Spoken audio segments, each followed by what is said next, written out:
Hi everyone. So my name is Julie. Thank you so much for coming for this event. It's really good to see a lot of faces here. So this is incredible for us. So this is our second edition. So thank you for trusting our community. And yeah, I would like to call Peter for the first talk, and he's going to talk about AI. That's like a really interesting topic. So thank you so much. Thanks, guys. Hello, everyone. How's everyone doing? So I'm Peter, and today I want to talk about how small, medium businesses are using AI to power their business. Because a lot of the news surrounding AI is the research side, and then also big, large corporations. And today I just want to shed some light on how a one-man coaching business uses AI, how 10-person logistics business uses AI, and just talk about some case studies I've seen and projects I've built. So for the agenda, I'll do a quick introduction on myself and my journey and how I actually got into the space and what I'm trying to do. And then we'll go into some case studies, which are actual client projects that I've shipped. We'll go into a live demo with Make.com. Does anyone here know Make.com or Integromat? No? Should be very interesting. And then if we have some time, we'll do some Q&A. Does that work for everyone? Nice. Yeah, so I hope by the end of this talk, everyone can kind of have like a solid foundation to maybe play around with the tools that I'm showing today. Because it's low code, no code. I believe anyone can, if they like the technology, they can really get some value out of this. So that's my hope for today's talk. So a little bit about my journey. I worked in corporate for about 5 to 6 years as a business analyst. And what a business analyst does is we go to business stakeholders, we collect the requirements and business problems, and then we translate that into user stories, we put it into a Jira board project management software, and then a developer would then take it and work on that, and we would kind of be the bridge between the developer and the business stakeholders who need their business problems solved. And through my journey as a business analyst, I came into contact with some low-code tools. I was working at a Microsoft consulting firm, and Microsoft has their own local platform called the Power Platform, and inside it is Power Automate. Very interesting. You know, for myself, I never thought of myself as a technical person. I was always more of a business person. I graduated from business school. It was business IT, but I was a functional, taking requirements, not really coding. And through using Power Automate, I was actually able to try my hand at creating solutions, even though I wasn't technical. And the reason why I was able to do this was to leverage large language model like OpenAI and Claude. Claude is king, by the way. Give Claude a try, everyone. And just back and forth with Claude and OpenAI, debugging, asking questions as if I had a mentor to teach me how to use these tools. And throughout that journey, I was able to build some very cool software during my time as a Microsoft consultant. But I was stagnating in my job and I decided to take a leap, quit my job and start my own business, and this is where I am today. The reason why is because I discovered there's actually a lot of different low-code tools out there, not just Power Automate. And one that I really got into is called Make.com, and they used to be called Integromat. So let's walk into some of the case studies that I've dealt with. So the first one is very simple. It's an email automation. My client was a business coach, just a one-person team. And the business problem was she communicates a lot of her client communications through email. So a lot of back and forth emails, asynchronous, right? And you can imagine an inbox could be spammed with promotions, invoices, just random stuff. But she is interested in specifically the email that has to do with her coaching sessions with her clients, right? She was spending about an hour a day doing this task, and her workflow is very manual, and it looks something like this. She goes through her email, downloads the email that are related to a specific client, and then manually source that in a OneNote, and then has to add the name, the context, as well as the dates. And it'll take her about an hour a day, maybe 5 hours a week. The solution I built for her was using Power Automate because I already knew Microsoft tools. She was in the Microsoft ecosystem, so that was good. And then, so that solved part of the problem. We were able to get the email in. However, that's it. The emails are in, but we need to gain more insight from that. And that's where AI comes in. So with AI, we're able to link those emails, feed it into a large language model, and then categorize that email based on what is in the content. So for example, a client has a question, you'll categorize that as a question. Maybe a client wants to book another meeting, you'll then categorize that as a meeting. Maybe it's just random talk like, hey, today's weather is good, that would be miscellaneous. So this allows her to triage her email and save her a lot of time. So the second case study is a logistics company. They're about a 20-man team. And they manually download their MPOs, basically the delivery orders. They would come in as PDF attachments, right? So you have a person downloading these PDF, manually going through the PDF, and then entering the data into a spreadsheet, and then copying that into another spreadsheet to do the quote, and then copy that into another spreadsheet for the invoice. Like they're spreadsheet warriors, and a lot of small businesses run into this problem of just using Excel and spreadsheet because that's what they're familiar with, right? So with AI and automation, we're able to automate that entire process, figure out what are the required information from the PDF. There's lots of different PDFs, as you can imagine. They have a lot of different clients, and each client has their own PDF. So we can train the AI on what the specific information we can take out of the PDF and then put it into a database so that their invoicing and their coding are all streamlined. And the last thing is cold email personalization.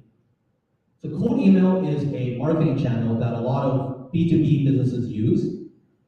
But as you can imagine, a lot of businesses get spammed with thousands of emails.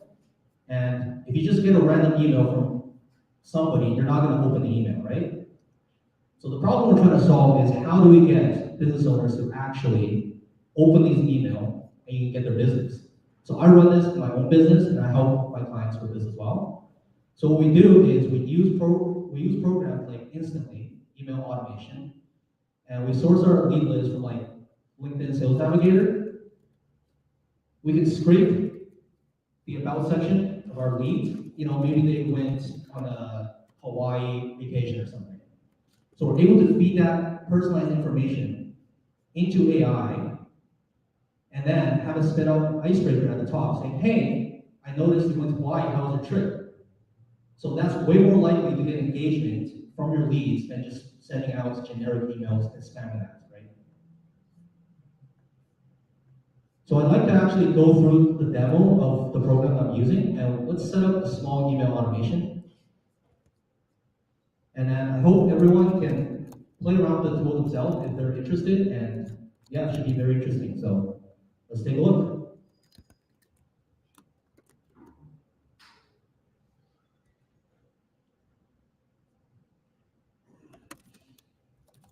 You know, it might actually be easier for me to just grab a system that I built because I'm holding a microphone, so it can't really work.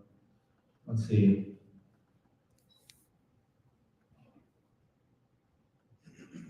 Okay, let's take a look at the system that's set up for the logistics company.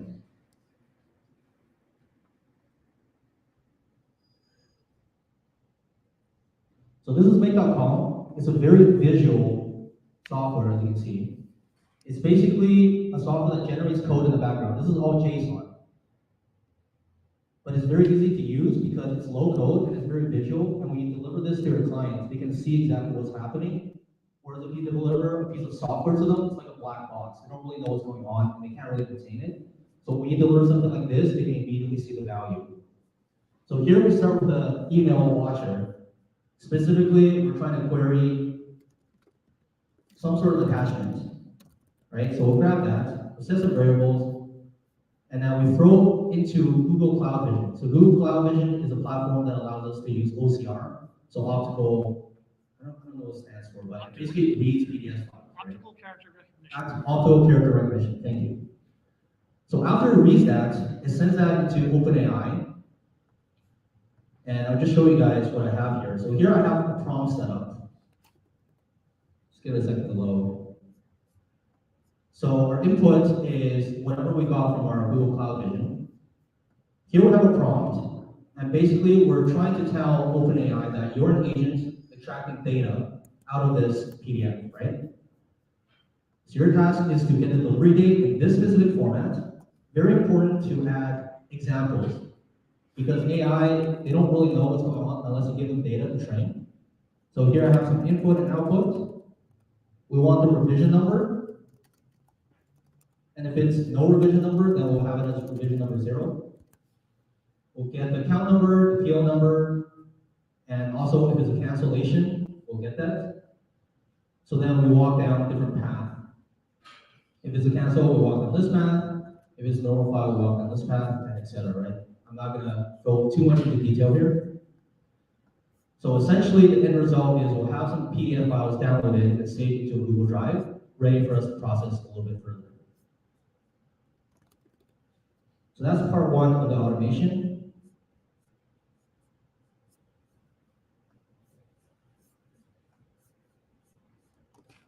So part two of the automation is trying to figure out what we're actually delivering.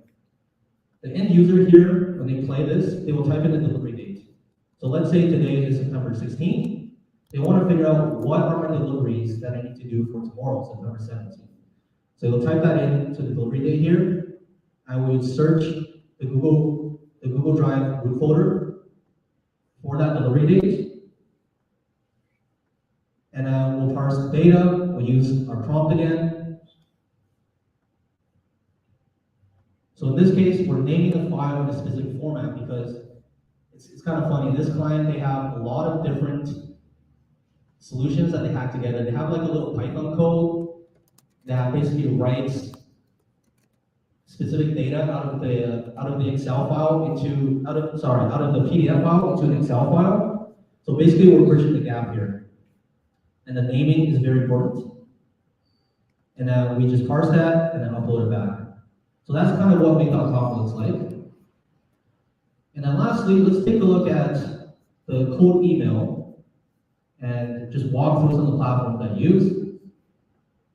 So first, I would use Sales Navigator. Yeah, you do have to pay for Sales Navigator. It's quite pricey, actually. It's about $100 a month.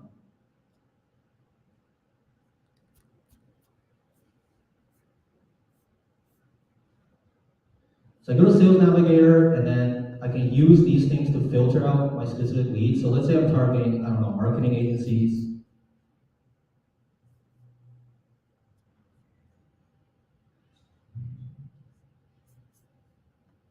And then I can filter my company headcount. So I'll grab this link from the Sales Navigator. And I would put it into something called Phantom Buster. Essentially, Phantom Buster then helps us scrape the lead from that Sales Navigator link that we got. And then we'll feed that into something called an email finder. And what this does is it validates the email, because a lot of emails don't actually exist. And when you send the email, you just get bounced back, right? So we want to use this to verify our email.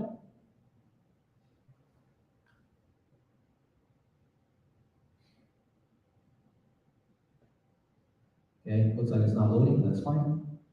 And then lastly, we put it into something called Instantly. And this is our email outbound automation, where we can set up sequences of email and run our cold email campaign. And as leads go from cold to warm, we can then set up our nurturing campaign with something like ConvertKit to try to nurture our leads and convert them eventually, right?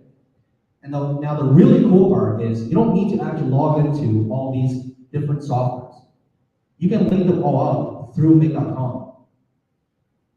So I have a quick POC, proof of concept here.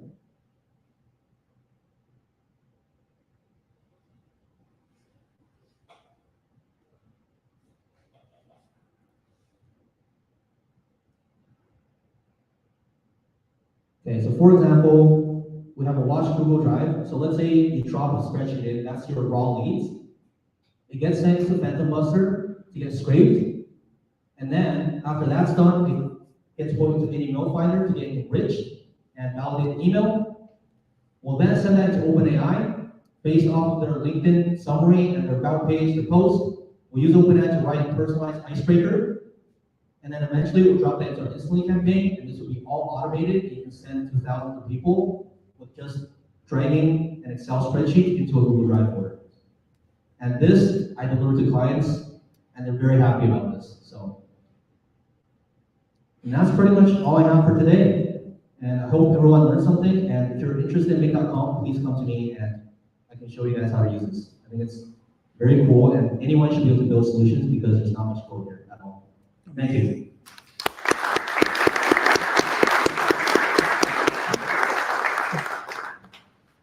Do we have questions? Yeah, sure. Go ahead. Yeah, go ahead.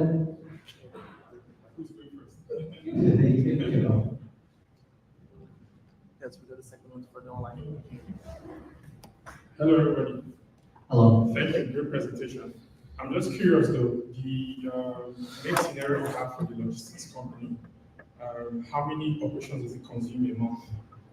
Yeah, the cold email consumes a lot of operations because each line in the Google Sheet is one op, and then sending that to the Phantom Buster, that's one op as well. It goes through each. So it's quite a bit of operations, but it's probably only gonna cost like $50 a month to run through. A 2,500 email campaign, which is the amount that you can scrape out of one LinkedIn Sales Navigator search, would cost you maybe about $50 a month. Thank you. Hi, thank you so much for your presentation. I have a quick question. How secure is this system? So you told in the first business case study, you have been processing the emails. Sometimes you can have sensitive data in these emails, and you are using ChatGPT to process this data. How can you verify this data is not used for training with this ChatGPT? Yeah, that is a great question. So in OpenAI's documentation, when you're using the front interface, like normally ChatGPT, you're typing with it, they will use their data to train. But they have said if you use their API, they're not going to use that to train.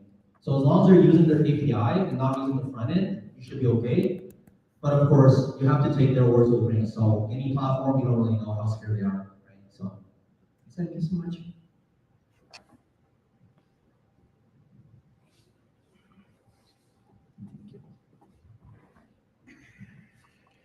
Yeah, so I have a question. I was wondering if you could share some of your experience where you have encountered any unexpected challenge, and if so, like building AI solutions for small or mid-sized business. If so, how did those challenges shaped your approach? Yeah, that's also a really great question too. As we know with large language model, it's not deterministic. You're always going to have some sort of error and some sort of margin of error. It's not going to be 100%, right? So for example, even for the logistics company, sometimes it will get the wrong revision number because it just doesn't get it. So what we have to do is we have to really stress test this, maybe put in 100 different documents and see what kind of accuracy we get. If it's like 98%, that's fine. We can have a human approve at the end, right? But you never want to, with any AI system, you never want it to be fully automated until you test it with a human, and maybe after a month running and there's no issue, then you can fully automate it. But before then, always have a human approval step. What are your KPIs before and after this is delivered, specifically the open rate, response rate, conversion rates? Yeah, so a normal campaign, code email campaign, you get a probably 2 to 3% reply rate, right? With a personalization, you can get up to 10%. And if you hyper target, I've seen 25%. More questions? Oh, I think that's it. Okay, thank you everyone.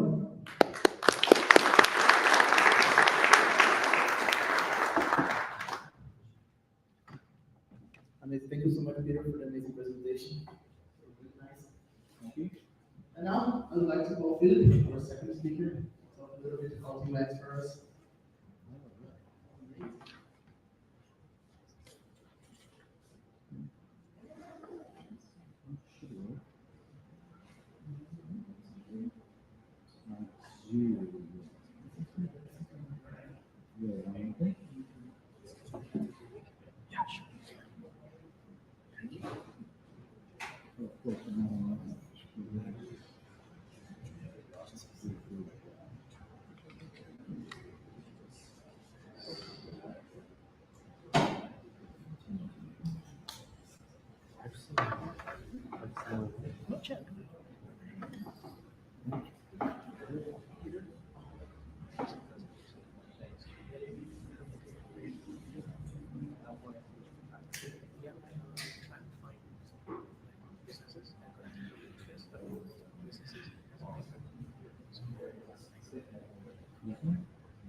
Enxergo lá de trás.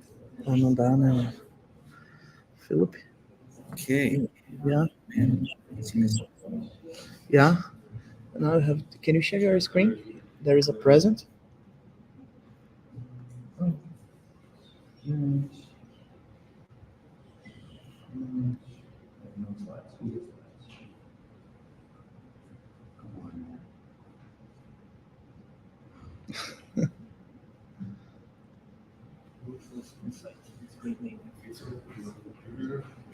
Instead of launching it to share screen. Should I just, Yeah, present. no, share screen, yeah, that's, there we go. Now you just need to select the screen. Amazing. Are we good? Perfect. Okay. Hi, everyone. Hello. Yeah, when I sat down and turned my back, and as Peter was presenting, there's a lot of people. And we started with.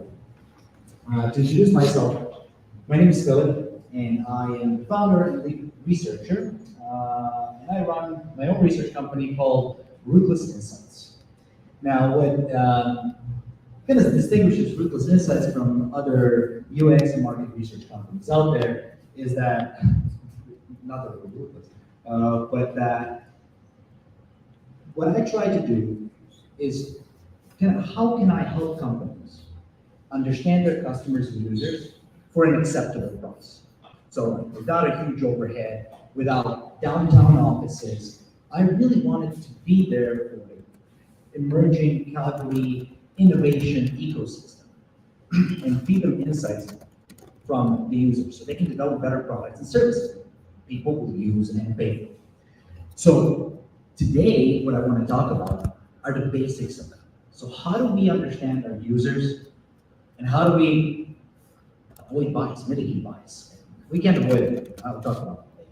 I'm getting ahead of myself. But yeah, so let's talk a little bit about my motivation before I go into technical stuff here. And my stuff will be less technical than Peter's. I'll mostly going to talk about humans, a little bit about my past experiences and so on. So when I was still a young student, and I was in graduate studies, sociologist, I'm a sociologist by education. I really wanted to use scientific approach to human beings and human behavior to make the world around me better. That was my intention. So with that hope, I went into the academia. You're guessing correctly, I changed nothing. It's slow, it's rigorous, but extremely slow, and action is not something that you really see in the academia, at least not to my criteria. So I was thinking, okay, and I was, even before, I was thinking that, hey, what businesses are not really using research, they're not researching human beings, so they're primary users of their products. So, 2019, I opened Ruthless Insights. It started as Phil's research and analytics, and then it kind of evolved and started as a side hustle, and now it's becoming more and more obviously my primary focus, not only in business, but in life, besides my life and life. You know what they say, if you have a business, you can't manage it, so that's what I'm facing right now. So this is essentially, my central point today, what I really want to communicate, the less we understand our users, the less likely we are to develop something great. What I faced so far is kind of 2 or 3 things. One, the most common one, is that entrepreneurs or even unfortunately product teams tend to go into this development process just based on a hunch, based on assumptions. And I really hate to see it, but what you kind of get at the other end is that people develop these amazing, super smart people, developing products and services that not a lot of people use. Why? Because they're not solving the right problem. If they're solving the right problem, they're not solving it in the right way. They're not respecting the mental models that people have. They're not matching this with the real world and whatnot. So products tend to fail. I'm assuming most of you guys are either developers or close to that development space, correct? So just show of hands, who is a developer or close to it? Oh, okay, let's say 50%. So we UXers, or people who mostly deal with humans, versus developers who mostly deal with software, we tend to butt heads quite a bit. And that's not necessarily because we don't get along as human beings, it's because us UXers, we're rooted in human beings, human behavior, really human beings like to see. So we talk about their needs, we talk about their behaviors, like how are they using, as I said, different systems. And third, and most important thing, are outcomes. So why are people using apps and software, which is closer to you, but I've also worked in the manufacturing industry, and you wouldn't believe how much UX goes into plumbing, for example. But essentially what all users want are outcomes, which are tangible changes in their lives as a result of using whatever developers developed. So I'm kind of frustrating developers because they talk and think in terms of features and processes and capabilities.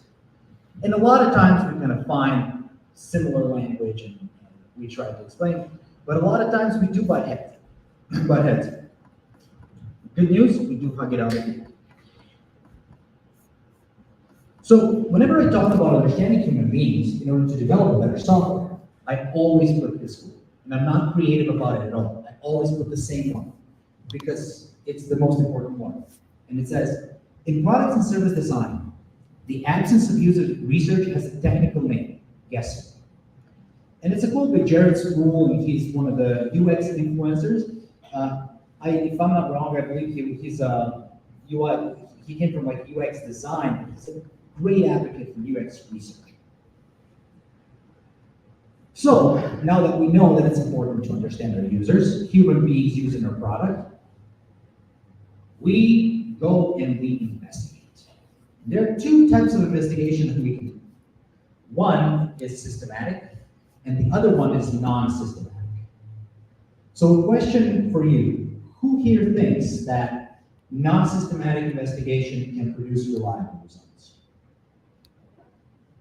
Okay? Who here thinks that systematic can produce reliable results? Okay. This is kind of a trick question, because both can. So what I mean by systematic, I mean, okay, now we know why we're researching things that we're researching, things that we want to find out. And non-systematic is usually more chaotic than that. So as someone doing the investigation, you're less likely to hit the mark with non-systematic. But you can do it, you sure can. And a lot of times what I see in my experience is that entrepreneurs, founders, they go out there and they're like, Philip, I know what I want to develop. I'm like, well, okay, or like, I just need you to help me prioritize the features. Okay, fair enough. So how do you know what you know? I talked to 40 people about it. Well, then we kind of need to sit down and actually inform them about what talking to people means, how they went about getting their sample.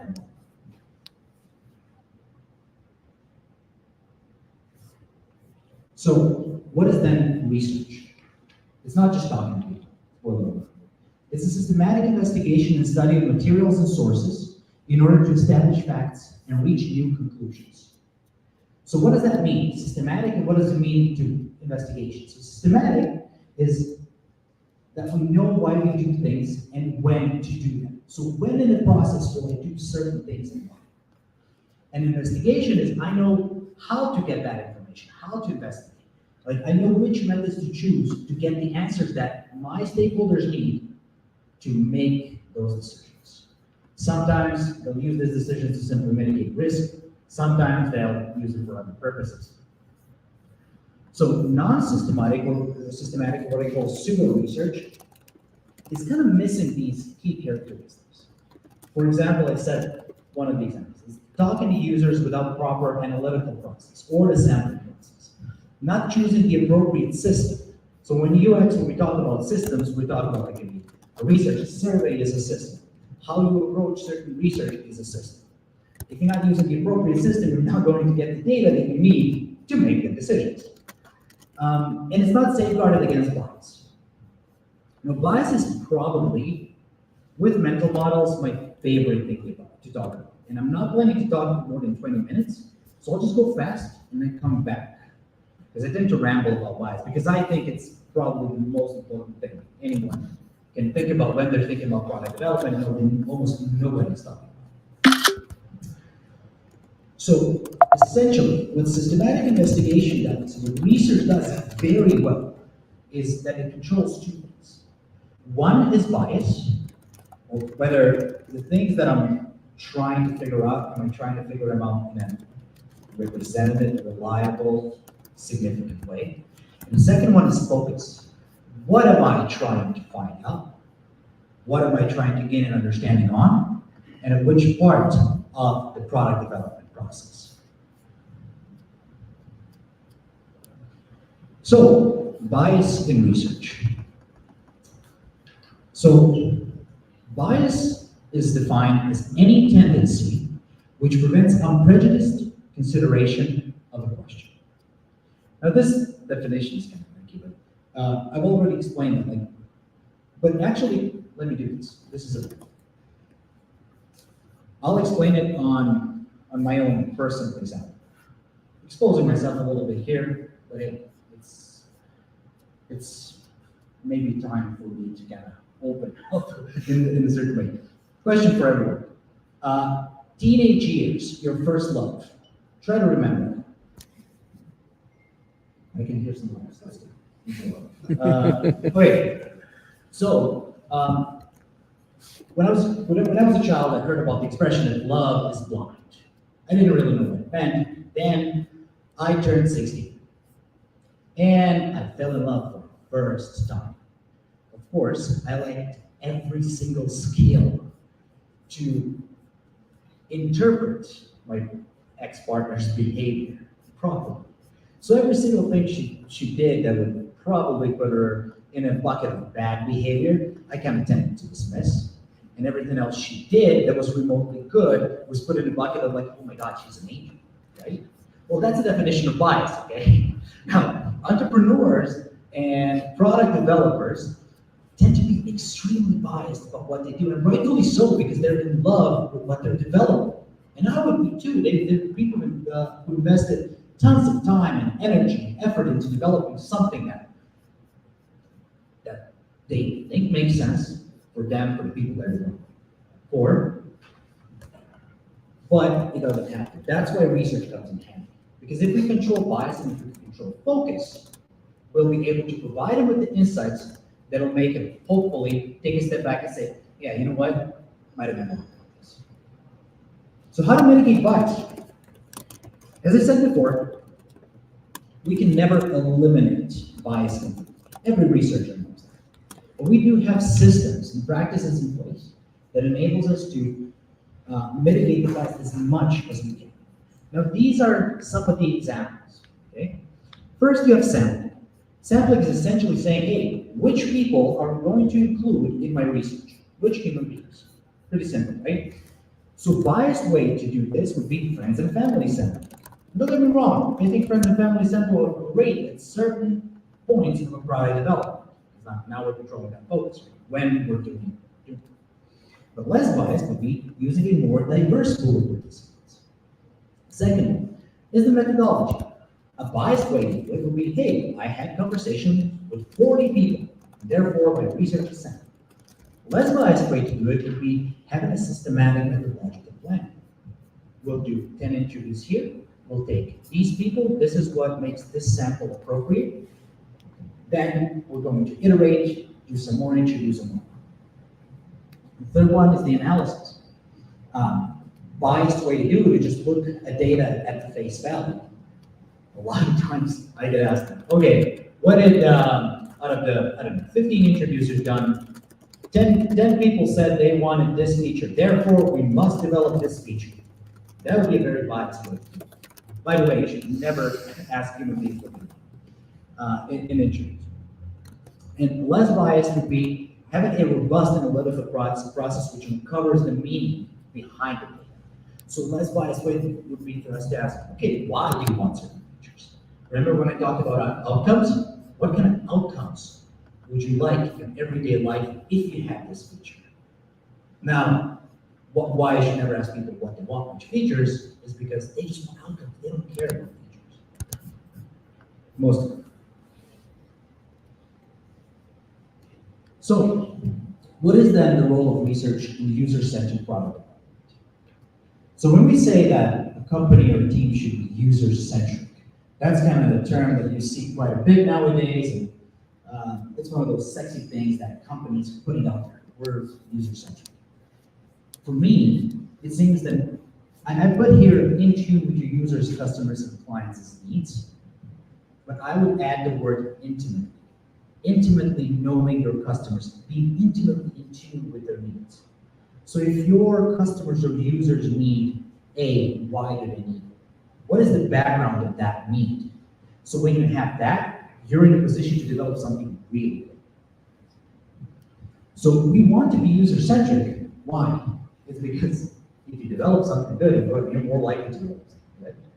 And if you do develop something great, then essentially you make more money, which is something that all companies want. For me personally, I'm primarily motivated by doing something good for people. That's why I went from the academia into business. So solutions are definitely important. And a lot of developers, when I talk to them, they talk about solutions. You remember that slide with UXers and developers half-jokingly put there. But it's not far from the truth. Developers are focused on solutions. That's what you guys are amazing at. UXers, we're paid to detect problems, and we're paid to detect needs and understand our users. So if we don't know those needs, you can develop the best solution in the world, but it won't work. And before I go into this, so strategic decision making, when to do research. So the message I'm trying to communicate today is that understanding users and the systems of understanding users should be incorporated into every step of software development and evaluation. So it's not just like, hey, we developed this one thing, and now the understanding of our users can stop.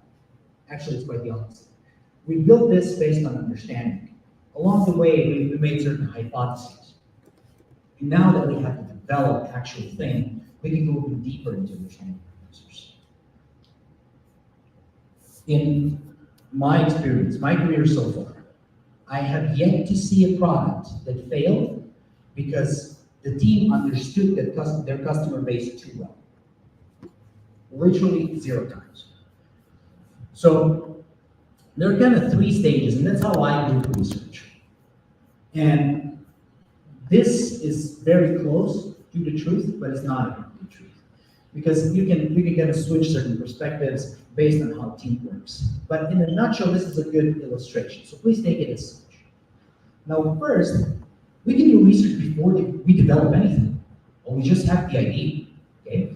And here's where we do some research to explore the problem, to explore the needs, like what do my people want, right? Exploring the market, like how does the market look like? That can be a competitive landscape too.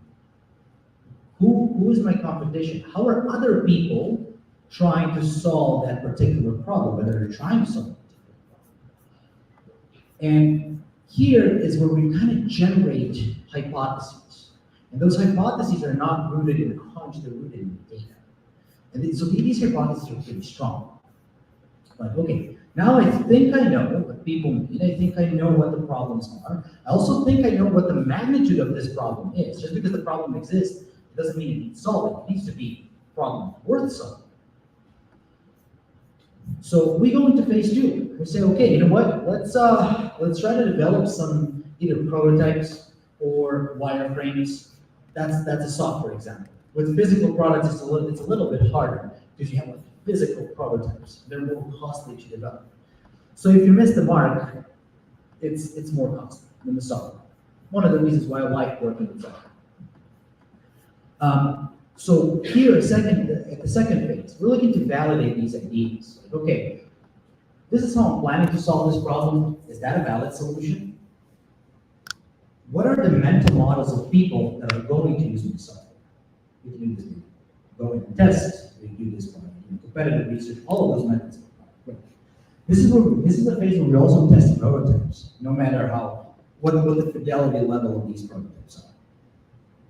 And this is also where we can do some pricing research. Hey, what can we charge for this product? Now that we have a very concrete example, or close to it, of how the product looks like. And third, after the product is developed, here's where we track performance. We're doing some evaluative research. We can track conversion rates. We can track user drop-off or usage patterns. All of these are human behaviors, real humans trying to use our software. So, to finish it off, user research and understanding your users needs to be a part of product development from A to Z. And you should do it in all three phases of product development, as illustrated here. I promised I'm not going to be too long. I hope you didn't fall asleep. And I'm open to your questions. Oh, wow. Yeah, that's good. Yeah,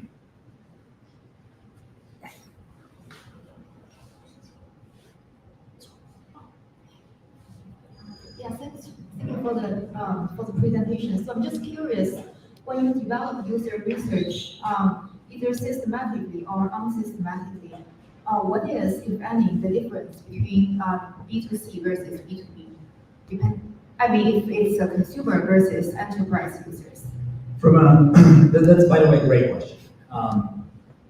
From a user perspective, like from the research perspective, not much of a difference. You'll have a harder time recruiting B2B because those are like business people. I'm actually in the middle of a project, so you're targeting a pain point right now that I'm facing. I'm not able to deliver on a project. We're working heavily with the client and actually bring some people to work. But they're more difficult to recruit. However, once you recruit them and once they say yes, you tend to get. I take this with a grain of salt. You tend to get more fruitful interviews. And because like their motivation is quite different. If you do like a B2C, and especially if you go through like a recruiting panel of some sort, you kind of get a lot of professional interview takers. So you gotta be aware of how you're going to handle these cases, asking the right questions, being sensitive to certain things they say and how they say it. I'll give you a very tangible example. I was doing supposedly B2B, and we hired a recruiting agency. So the interview was supposed to be an electrician in New York. So first of all, I'm talking to that person and it's dark. And it was supposed to be noon in New York. The person can barely speak English, and I realized, I don't know if it was on TV or if it was outside, I hear the like Muslim call to prayer. So I was assuming he was not in Europe, right? So those are kind of difficulties. I'm joking here, but it's frustrating to a large degree because your client is paying for it, and you kind of investing time and whatnot, and this recruiting agency is supposed to provide you with some people. So that's the pain that you usually have in B2C, but it kind of happened to me. when it comes to the product development, there's not much difference. Every team is different, every team is special. Whether the product is B2B or B2C, I haven't seen much difference. That would probably be the only. Anyone else on this side? First, thank you. Just a quick question around, so there's systematic and non-systematic. I'm actually having this problem right now with my bosses at work currently. We're just calling it requirements gathering, but it's really understanding users. Could you give like an example of sort of a framework or approach that you've taken as a client to do a systematic sort of gathering of, customer needs and outcomes? Because I think that's what we're really struggling with too. Is like, how do we go about it? And I know there's probably better ways to do it or not. Do you have like a reusable sort of template that you recommend, or even just some examples? Every problem is unique. So that's why we really love doing research, because there's a lot of problem solving, a lot of puzzles. So there are templates out there. I don't have any that I use personally. Why? It's because every case is so unique.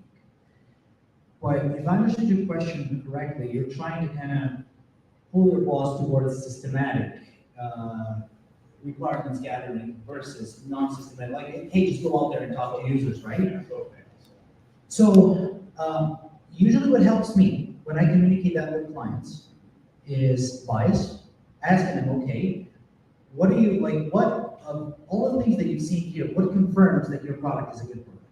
And then they just start going on and on and on. I'm like, okay, what have you seen that you didn't grasp quite right when you were envisioning that product? Maybe one or two things. That's a red flag for me. Because human being is way more complicated than we think it is. Okay? And the second thing, I just ask a very simple question, is like, what's your analytical process? What's your analysis process? Usually you get crickets, and rightfully so, because these people are not researchers. They're not trained to do it, which, again, and when you kind of introduce these two things, and then you give them an opportunity to hear you as a researcher give an interview, it's a completely different ballgame. Research is not only writing down questions, asking questions, and doing the analysis.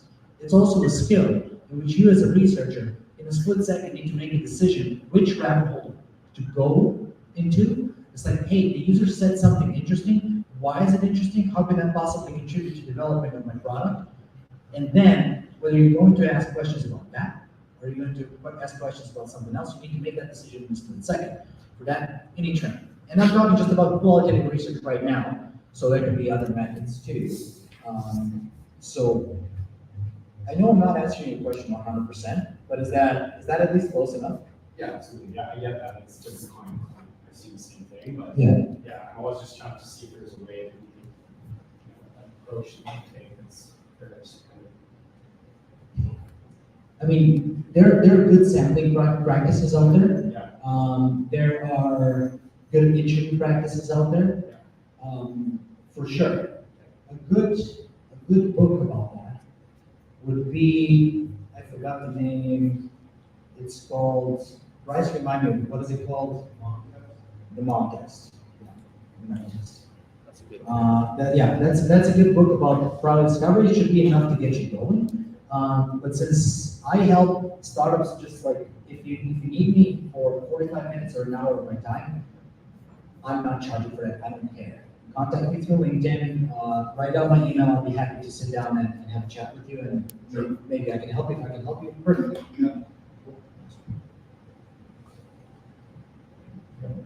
Anyone else?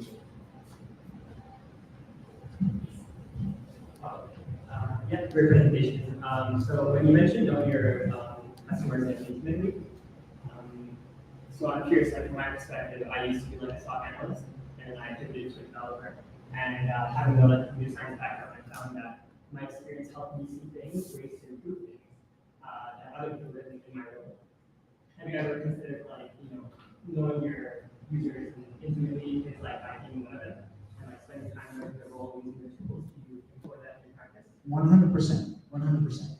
Those are the things that we in UX, I call them static methods. Okay? Because you're not really engaging with live users, you're pretending what we do with static method is that you do heuristic analysis and you do laws of UX analysis. So these are two frameworks that you can kind of take a product and get through these two heuristics, right? These two frameworks and see what you get the other end. For example, recently I've analyzed a product. I can't talk about it, I'm still under NDA. But the product had a huge problem with error prevention. So when people used it, it was very easy to make an error, okay? And you don't need to do user testing. If you made an error, if you don't know how to recover from that error, and you're using the product for the first time, it's clear as day, right? So in those methods, those static methods are what's called a UX on a budget, right? We go out there and we do these things and we figure out 70, 80% of UX issues that way. What that usually is though, is testing the system, not testing the users. Okay, so there are also two perspectives in UX and quant UXers know that. It's like, are we testing the system or are we testing the users? And sometimes you're testing both. I may even argue that every time you're testing both. But I'm not going to nerd out about it too much. I hope that answers your question. Yeah, I have a bit of a follow-up. Go ahead. Like, so for example, if you are like doing that using the tool yourself, a lot of times if there's training required, have you ever had a situation where like the cost benefit analysis doesn't make sense to like, spend time training and learning to use that product and then like doing it that way around? Yeah, you can do that. Training is usually in the design of the service viewed and as a part of the onboarding process. And that's usually viewed in relation to the utility. Now, whenever I talk about UX, it seems I seem to be talking about cars, so I'll do that now. Today is no exception. Car is a very unusable product when you think about it. Okay, you gotta learn how to drive it. You need to take care of it. It's very risky. You need to learn the laws and whatnot. But the utility is so high that everybody does it. Especially, I grew up in Croatia. Moved to Canada 8 years ago. We're driving stick. And people view traffic signs as more of a suggestions. So, but the utility of a vehicle, of a car, is so huge that everybody wants to learn how to drive. It's approximately, the price of it is approximately a monthly to a 2 month wage that you earn in Croatia. So it's expensive too. Cars, 30% more expensive than here. Still, everybody drives, right? Because of that utility. Now, whenever you're trying, like, hey, trainings, demos, and all these things, how we're going to train people to use our app, we got to put that in relation to the utility. If the utility is not there, people will not go through our process. Anyone else here? One side. This side.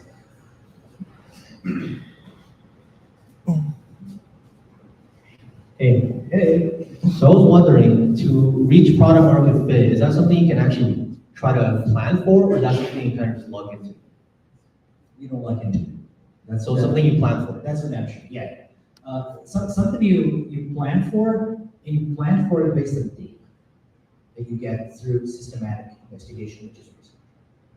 And it's like a long, ongoing process, I'm assuming. Always, yes.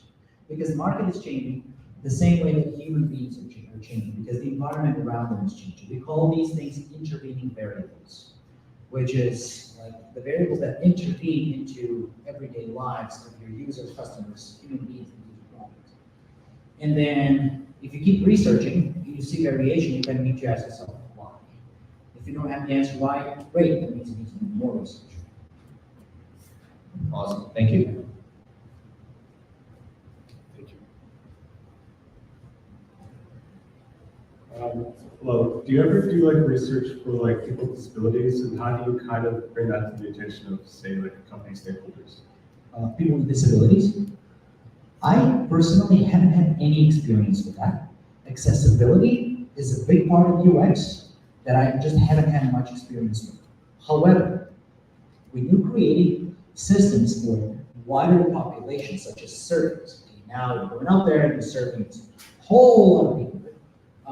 You need to make sure that these systems that people will use are accessible, because not everyone is able to use the system in a simple way. With survey, that's way easier than when you're making a complex software, right? So, yeah, just bear that in mind. The other thing is when I did work on a game for couples, we took that into consideration. And again, it wasn't that much to it back in the day. So the way I'm answering this question is based on my very limited knowledge of accessibility. I usually work on apps for people who, I mean, not necessarily don't have disabilities, just not the focus at that point, right? Do I think it should be the focus? Absolutely.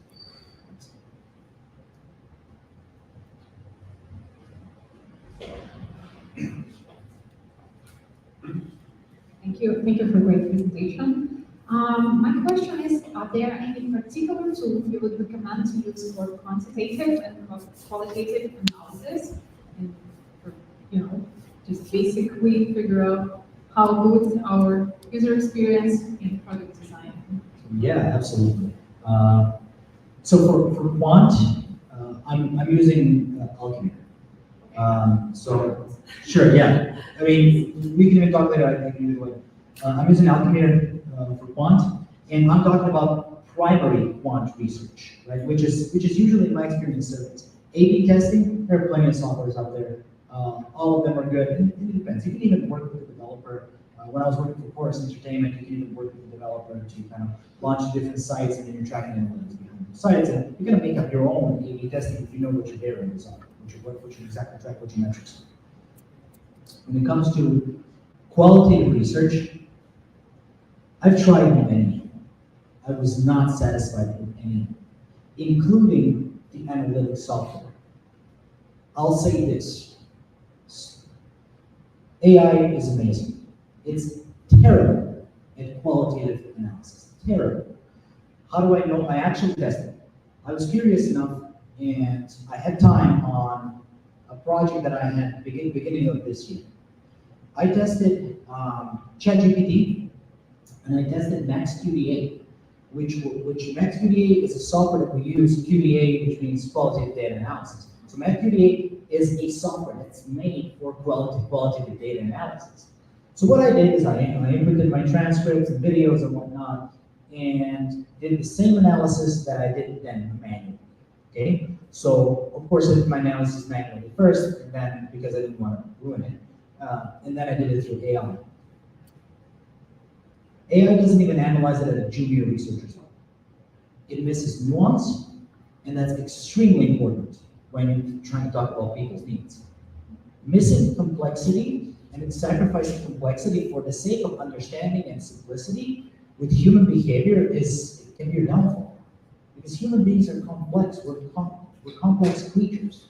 We base the view of our world based on assumptions and biases. By the way, that's one of the reasons why we're probably the most important reason why we're a dominant species, is we can assume things about the world around us relatively accurately enough to help us live without thinking about every single thing.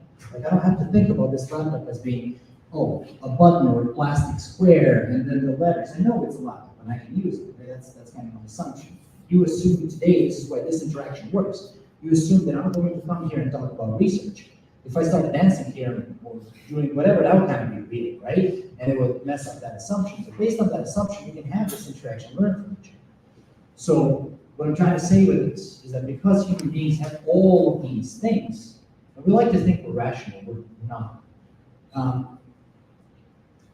Sacrificing that nuance for the sake of either speed or simplicity of understanding is not really something I like to do. So after all these years, to be perfectly honest with you, listen to your interviews, take notes, analyze notes. There's a system though. It's called grounded theory, and that's been like in anthropology. That's been go-to mechanism. It takes a long time. So there's a book. It's called Constructing Grounded Theory, and I advise you to read it. And I can set some YouTube videos on how to do it. And again, if you need my 2 cents, so they're doing the same suggestion. If you need my 2 cents, anyone else here, feel free.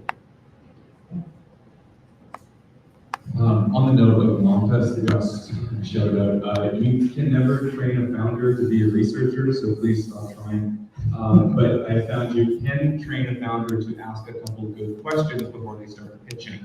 That's the only thing you can hope to train them to do. So make them read the long test and read it yourself, and just they'll stop saying like, would you like this thing? They'll ask better questions about products. My question for you is, as you know, we're working on something that is really hard to get interviews for. To the question of B2B, we're trying to talk to lawyers, and especially like high-profile lawyers. They are the most impossible group to sit down for an interview, for a research interview. However, they are all willing to get into a room with us for a pitch with our sort of early stage product and demos.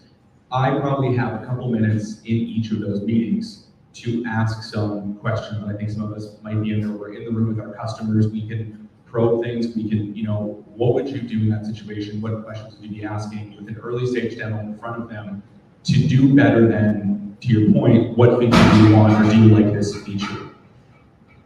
That depends on what your goals are at this point. I'd make it just a shit ton of money. Yeah. So you want to ask about the problem, right? Like what's your biggest problem when it comes to whatever you're trying to solve? And then they start talking about it. Okay? If you only have 2 minutes, that's as much as you can get, those 2 minutes. It's not a really good time frame to ask any deeper questions. However, there's been research that showed, I read it back in 2018. People who don't have time and whom you cannot compensate with money, which is your case. There's people who make what, $800 an hour or whatever. And the Amazon gift cards on someone. Yeah. Those people will do an interview with you because they might believe in purpose. So your job as a recruiter in this particular case is to communicate the value that you're trying to bring to the community. So just my example recently, super busy engineers working on like gas plants. They don't have time. Once we reached out and we communicated what we're really trying to do and how we're trying to improve their lives potentially through the product that we're developing, all of a sudden they stopped caring. Not all of them, of course, but the ones that were like, no, I don't have time, they kind of stopped even caring about the gift cards. They were like, oh, that sounds very interesting. I'm going to help. Another example. I was doing some surveys for the businesses in Yukon. So they have a strict policy on Reddit that you cannot post a survey. I reached out and I said, hey guys, I'm really trying to contribute to Yukon and tourism and the way you guys live your lives. And for that, we need your information. We need some information. Would you be okay if I published a survey on your subreddit? Of course they would be. People filled it. So understanding the purpose, people will actually do a lot of things if they see a purpose. So it's up to you how you communicate. Hey, Bill, Hey. that was a fantastic talk, probably one of the most philosophically insightful I've heard at a tech talk. You mentioned that you were more interested in the experience of helping people rather than cashing out the end results of your work, which I thought was a fantastic way to prioritize. You then demonstrated that by offering support a couple of times, which I think is fantastic. How do you pitch that at a C-level when the board is really interested in a quantization of profit? How do you pitch that qualitative analysis, which can be lengthy and expensive? Okay, that's a great question. Because first of all, I think the tides are turning. I think the C-suite is understanding the value of qualitative insights. By the way, I'm doing both, right? You go to quant, you go to qual, depending on what kind of data people need. That's why we're on systematic investigation. One of the good things when somebody says, "Well, we only talk to 8 people, we only talk to 10 people," and I said, "Okay." I actually had a conversation like that. I think it was last year. I might be wrong about the timeline. Doesn't matter anyways. And I asked, okay, what was one of the most important decisions of your life? Choosing your life partner, right? And how many people have injured? Only one. only one. You spend a lot of time with only one person. You went through a lot of different experiences with only one person, right? Under the assumption that you chose your life partner, right? That's at least my assumption, because I did. And you go through these experiences, and those don't have numbers attached to it. The most important decision of your life you made based on qualitative insights. No, that's only 50% a joke. It's actually true. So there's definitely value in qualitative insights. What people have an issue with, and you realize that later as you talk to them, is the generalization of qualitative insights. Well, qualitative research doesn't really look to generalize on the population they're talking about.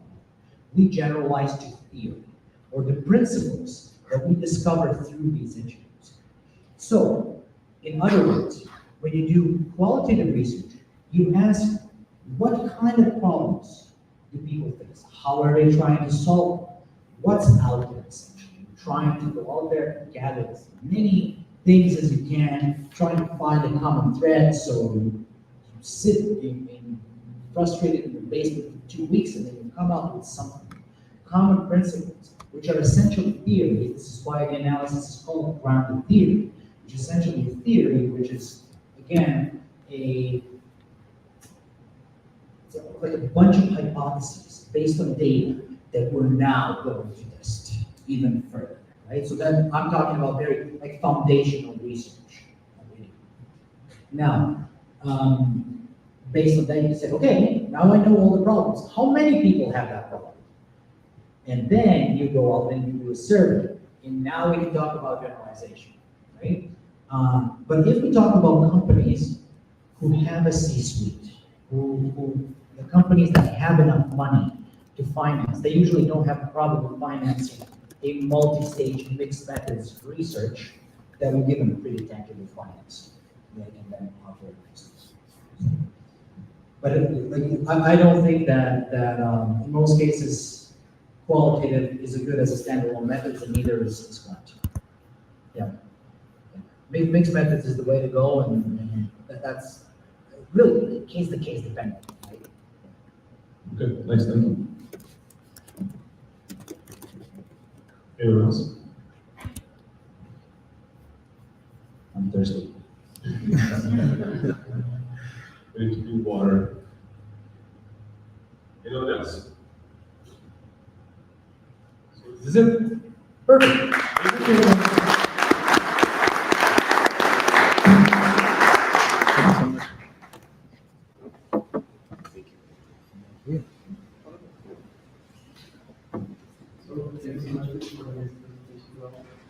So, now I would like to have a break by 5 minutes. We have to wash them, so if you want to go before the next call. But before the break, I would like to ask if the first speaker is here. Yes. Oh, Johnson. Right here. Yeah, so yeah, let's have a break, and then I will also issue another shirt. Thank you so much.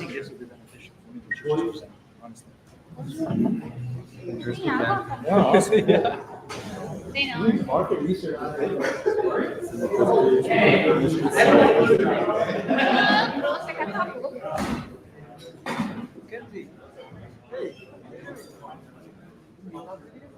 No. I was going to same with Gavin, same with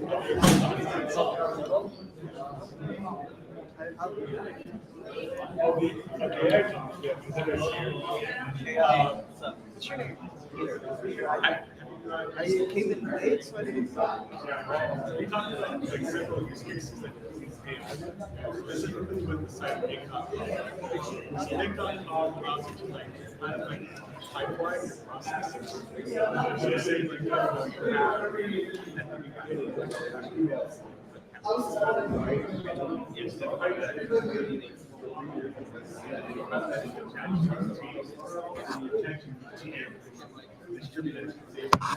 Se virar pra cá, você vai perder o controle da transmissão. Como assim? Você não vai conseguir operar a transmissão. Não vou conseguir ficar pra última, não. Tem que. Valeu demais. Isso, Anderson, eu vou voltar, desculpa, licença. Obrigado. Não sei se você lembra de mim.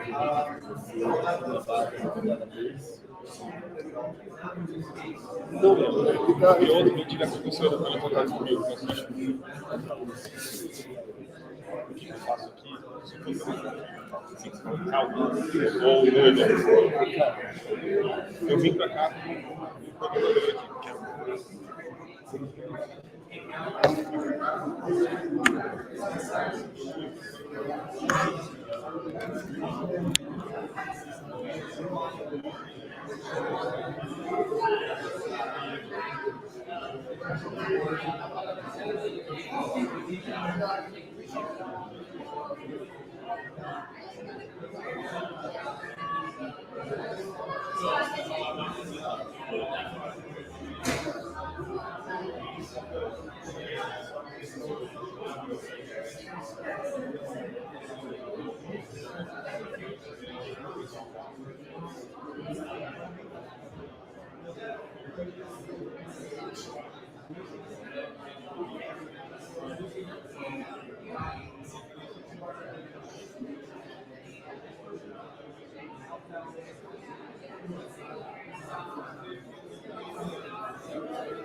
Okay, hi everyone.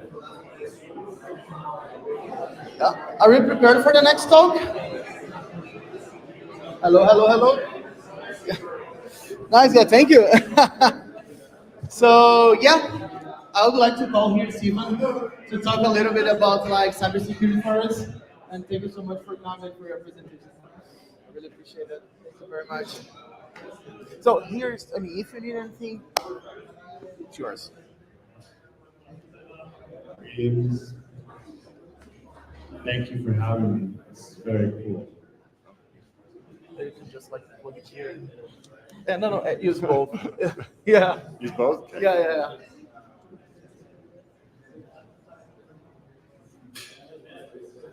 That's perfect.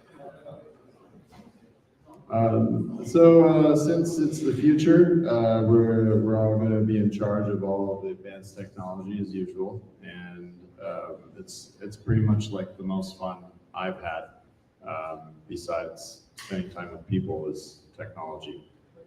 Like plants and flowers and swimming, it's very fun. It's been popular for a very long time, but technology, you can listen to music in the middle of a lake, well, I don't know, that's pretty much it. Like, it hasn't gotten that much better from just being a lake beyond the ways that we use the technology.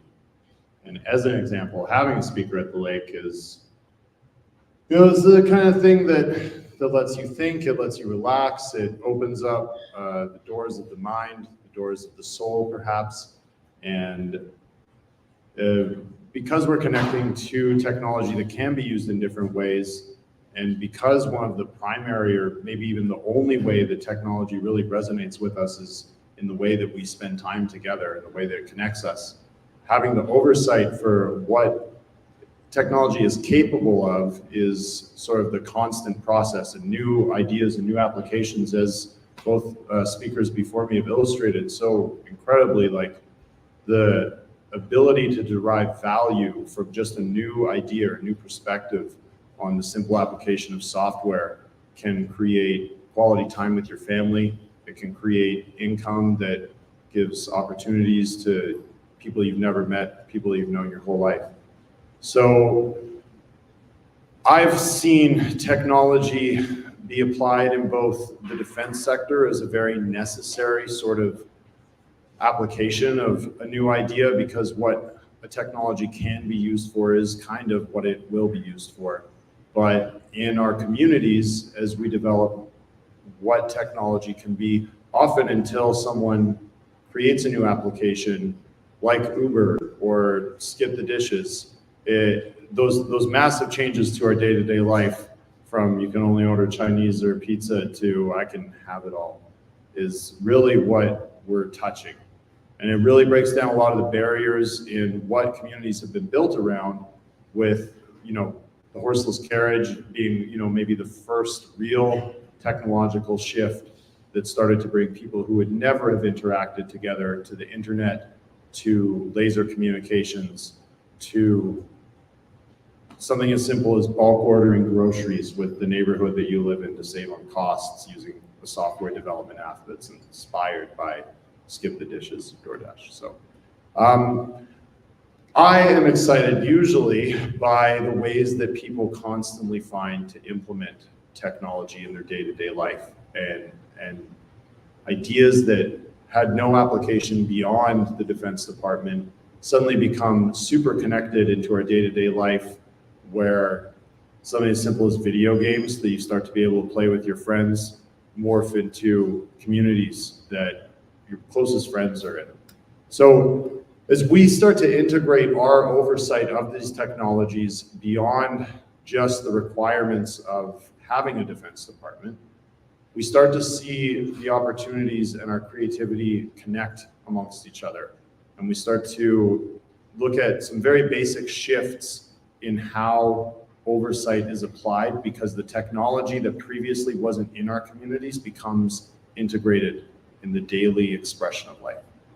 So there's certain things that maybe we've never really been able to look at technology as being or being the solution to, things like domestic violence or inequitable distribution of wealth, where we're using free markets or autonomy and privacy and family lives as our guiding principles in how we have held our communities together, and how important it is to maintain those sorts of relationships that allow us the autonomy and freedom that you have when nobody makes you use technology a certain way to be safe in your day-to-day life. You don't have to pick up your cell phone and every day make sure you've got like 300 codes put in to make sure that nobody's hacking you. Corporately, we are aware of the value that comes from oversight of technology. And because we're aware of the value of oversight, we're constantly thinking about the risks that come. And we're very aware in our own community, I think, of how people who maybe haven't been afforded some of the opportunities that the modern industrial revolution have provided for so many, have been manipulated by technology that functionally is being used for defense, because people haven't been given the opportunities in many cases to benefit from it, as our communities learn new ways to apply oversight to technologies that already exist. So one of our basic and most important actions of oversight is integrating technology into the community. That's sort of one of my basic or fundamental main points in what oversight is. In exploring technology that exists and finding ways to use it in community, like integrating AI, like overcoming the biases that can end up working its way into our software development, until an entire industry is starting to ask questions about bias and how can we overcome it? How can we deal with these very fundamental human problems that technology often illustrates in greater detail than sometimes we're ready to confront? So this oversight is the best example that I can really think of, besides the space program sending a laser cat 1 trillion miles from satellite to satellite, is the idea of secure communications, where we've seen the advent of the smartphone as something that is incredibly useful, but incredibly vulnerable to manipulation. And adding in something that's new, but also old, like simple coding in a direct line of sight laser communication device, allows us to add a layer of security that currently isn't utilized by our smartphone technology. So this isn't necessarily like a solve-all or a cure for anything, but it is a perspective on the ways that once the light goes on, the darkness goes away, and the applications become so basic and so obvious that people who may have been resistant to even the ideas of technology as being integrated into our communities start to recognize when simple problems like poverty or security become addressed by technology, and the oversight that we apply when we use a technology together in our neighborhoods, the manipulation starts to go away. And we start to see people only reap the benefit because the problems are what we're focused on as a function of creating community and not as something that we see technology as being incapable of solving. So as an example, laser line of sight communications, let's say we integrated something like that into Calgary, and our neighborhoods are now a place where you can work securely from home without being concerned about being hacked whatsoever.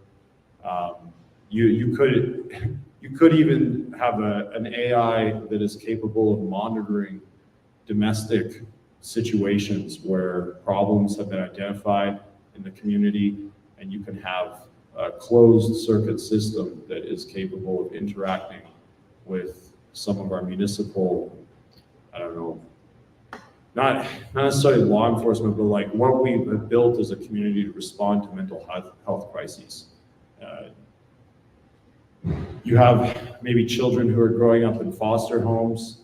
You have a system of care that is responding to issues that are beyond our control. We can't end human nature, but we can start to see new ideas, tests of systems, samples, groups of people who are willing to embrace these new ideas, and the requirement of the oversight of technology developing that's already in place, that's already being manipulated, turn into a very real value that we already see kind of exponentially. And as the population increases and the technology increases, it gets easier and easier to see how important it is to share in our communities the development of software and prevent sort of destability or instability from becoming a part of transitions in those applications of new technologies to our day-to-day life. So, I don't know, I think that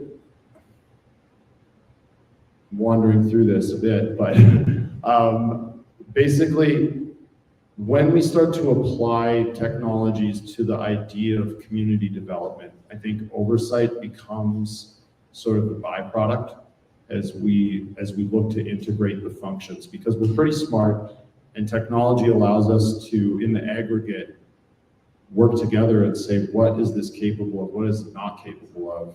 And the more something is a part of community structures like community centers, sports, the healthcare system, any kind of system that is a part of our communities on a day-to-day sort of family or friends interaction, these are the places that we quickly start to see like, oh, like this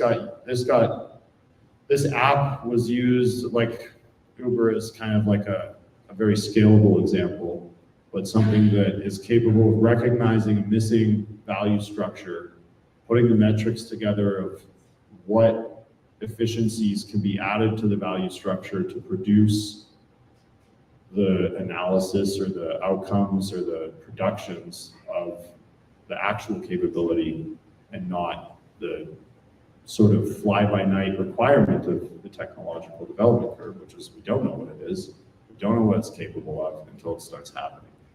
So the oversight that many of our technologies have sort of been governed by beyond the Defense Department of the state is corporate structures. And we've seen entrepreneurship become more important in the tech space as people take ownership of what it is to develop technology and are very willing to contribute to a large corporate structure, but not willing to forgo the independence and freedom that comes with developing something independently and being able to look at it in your own way and not have someone tell you this is how it's done, so this is how you'll be doing it.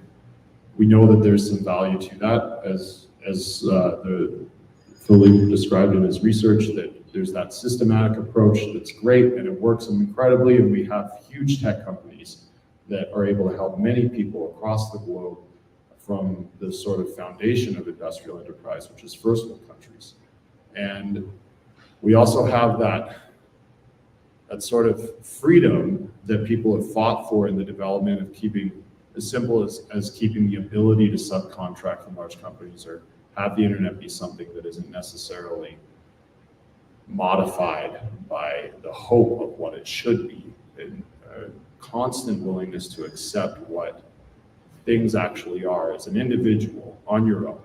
Again, like Philippe said, to recognize something quickly on assumption and know that functionally you're pretty correct. And that connection with corporate bodies has allowed the scaling of a lot of these technologies that we have started to oversee that are still very easily manipulatable. But because that sort of corporate interest is required and has been required by users, the industrial revolutionaries, to be recognized as the ultimate value structure is what it actually puts in your day-to-day life. It doesn't matter how incredible it is to have missiles in the Defense Department if you can't shoot fireworks at your friends in a frozen lake on New Year's Eve, kind of a bit, to stay human. So as we start building those corporate structures of what technology is actually capable of, the entrepreneurship and those ideas of freedom and independence from the requirements of, I guess you could say, like the impersonal part of a corporation is something that lets us recognize the actual capabilities over and over very quickly. And in free markets, there's obviously a huge drive to find out what software can become, what apps can become, what people like and what people need, and how we can deliver that as quickly as possible. But outside of free markets, where there is no market yet, and you are looking at something like maybe making cell phones something that can't be hacked by anybody that is NASA, and then you should be able to know when NASA should call you, be like, gotcha, bitch, or whatever. But like interacting with those deeper levels of what a community becomes when it applies technologies together is something that you, as many of you here, people who can write the code, who can actually put your hands on the computers, who have a daily connection to these ideas and their actual application, far beyond what the average person who's not working in this field is going to see, is, I guess, like the gift of the community when people are given the freedom to pursue what technology is actually capable of being, and let it make sure that there's bread on the table and that there's vacation time for you. You also are the people who have the ability to drive things like, what can it actually be? Outside of knowing that there's a Defense Department, but knowing that there's a level of oversight that's driven by when we recognize what the functional, real world application of a technology is, that becomes the oversight.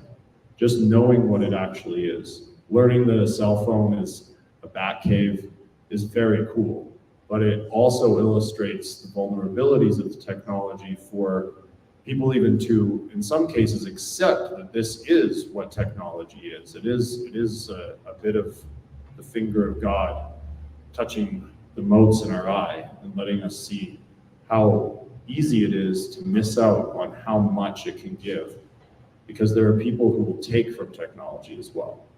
And I think one thing that this city has illustrated over and over, one of the reasons I asked to come and speak about oversight, is that people here really care about their families and will pretty much be willing to let the sky burn to protect families. And I think that that's sort of,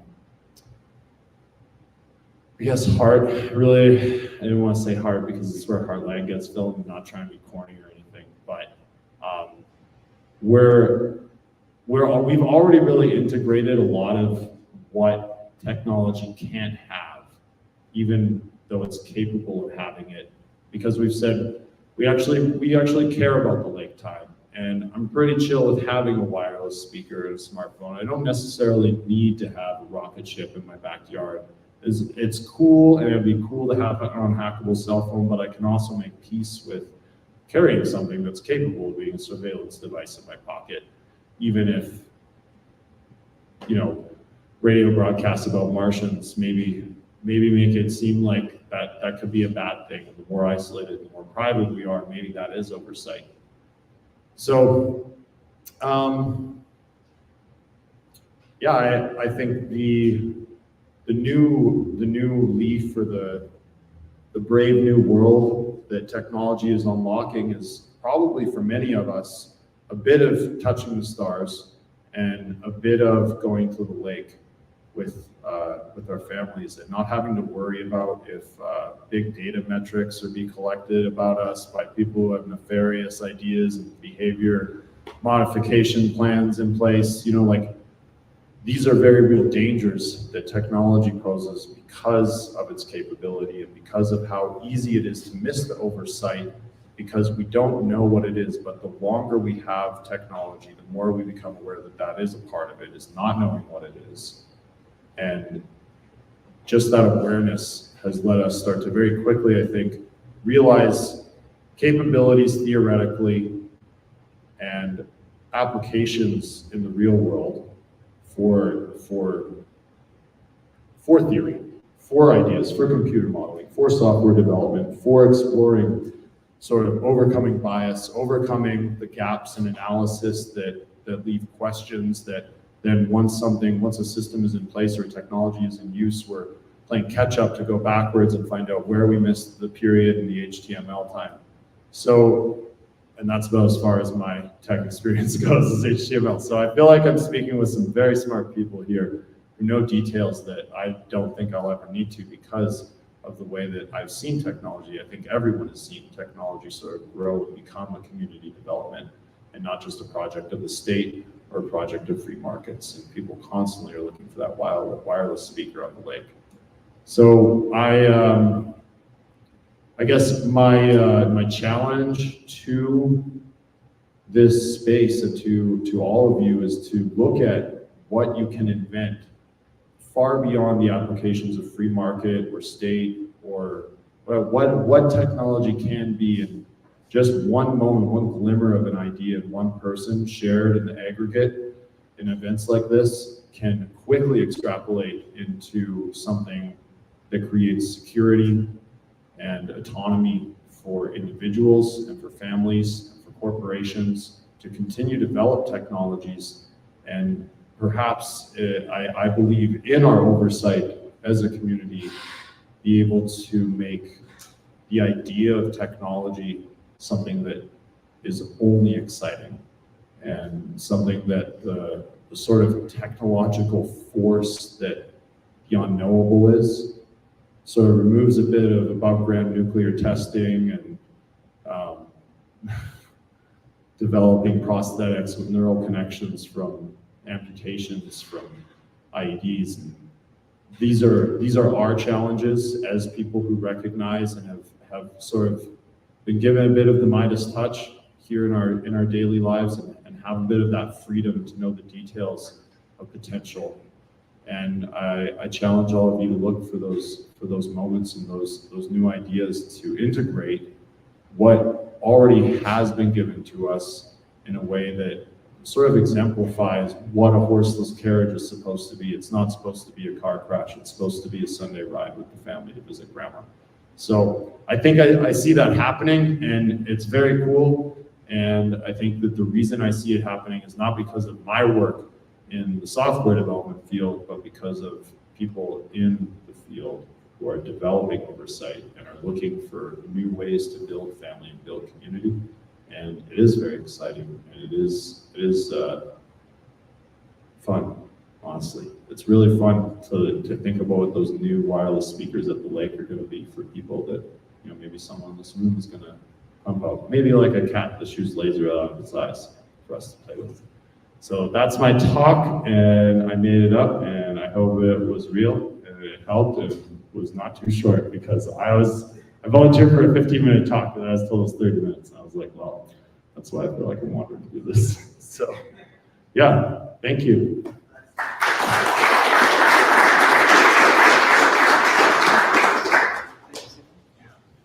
Any questions?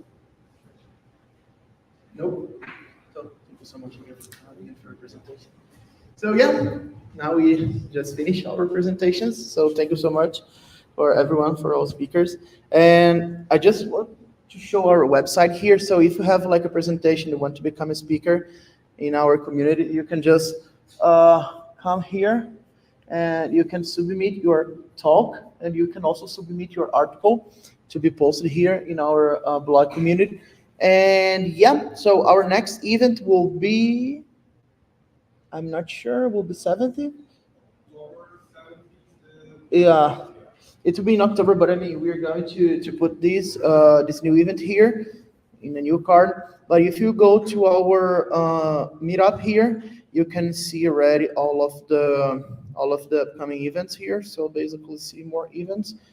Yes, so October 9, and then November 25, and December 11. So yeah, so thank you so much everyone for coming. It was really nice to have everyone here. Bye. Network time.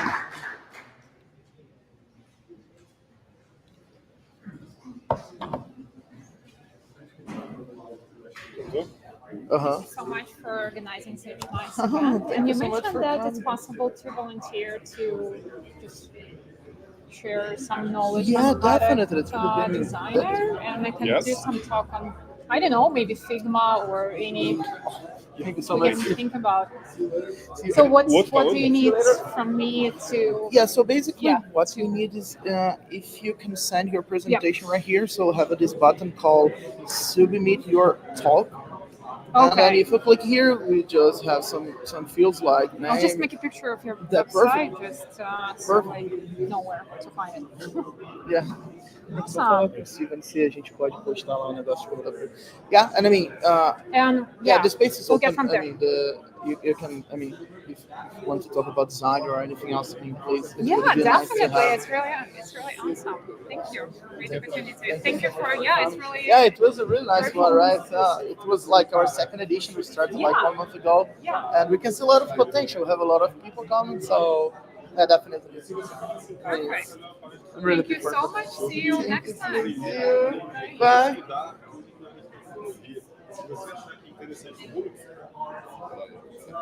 Chegando no cara tá falando de UX, pô. Saiba. Exato. Legal. Exatamente. E, mais uma vez, o espaço aqui é nosso. Assim, se vocês tiverem essa questão, qualquer coisa, cara, tipo assim, eu acho que eu posso trabalhar com vocês, fazer sei lá o quê. Fica à vontade. Aqui não tem essa, tipo assim, não é o olho, a comunidade mas a infraestrutura, você se colocar o mas a infraestrutura do espaço, não pode fazer nada. A gente só conseguiu assim, uma liberação para fazer, e aí a gente está fazendo agendamento. Eu estou trabalhando na agenda para 2025, e dependendo como for, a gente vai ter 2 faltas por mês, porque o CPT está dando mensal, né? E o brasileiro está bimestral, porque eu comecei a fazer o mensal, a gente viu o brasileiro que o fôlego para fazer coisa mas o bacana é que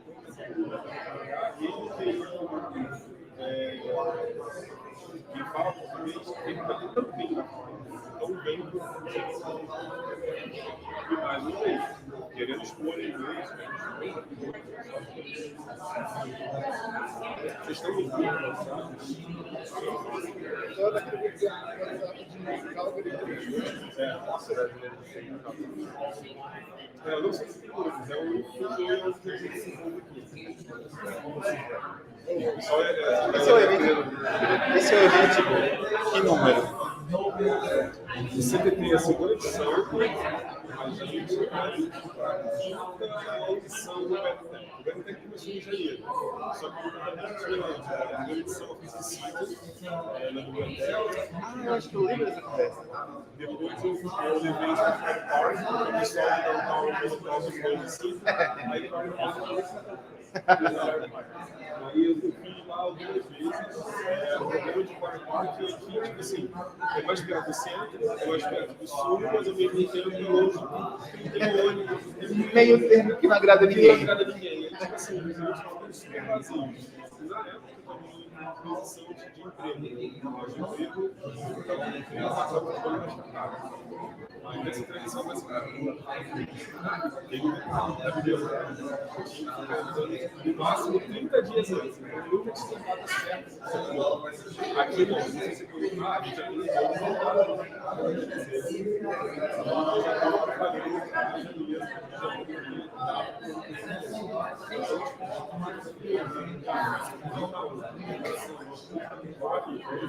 Não, e não só isso. Na tech, na platform. Tem lugar melhor. Cara, até que eu entendo hoje, eu falo assim, pô, eu jogo hoje, muito fácil,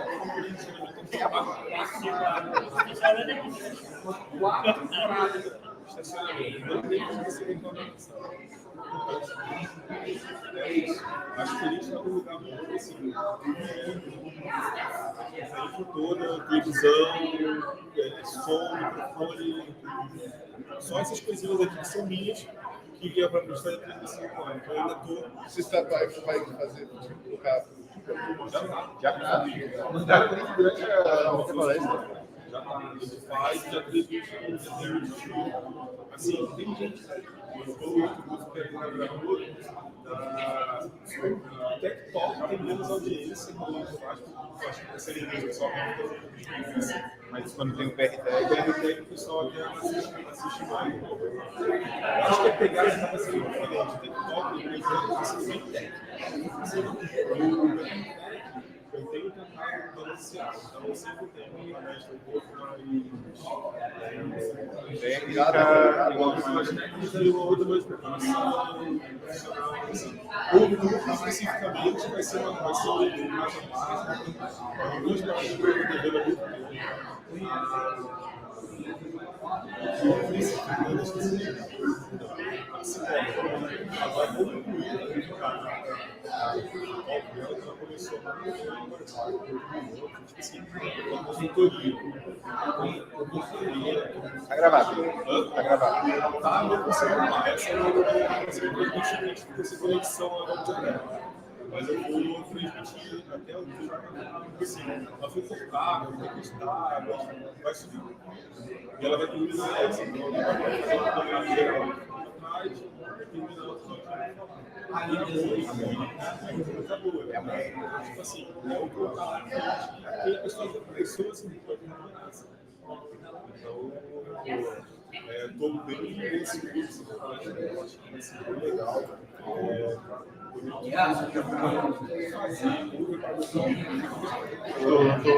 Já tô inscrito. Estou bem seguro para e eu estou assim,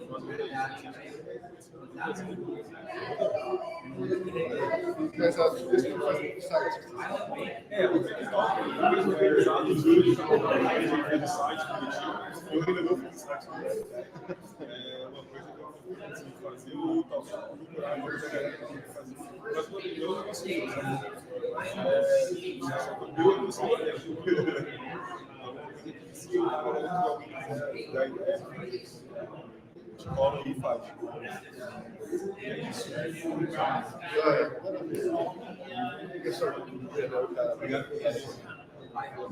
Bruce, Mundo Bennett. Agradeço a família toda. Tá crente? Tá crente? Essa família toda está legal.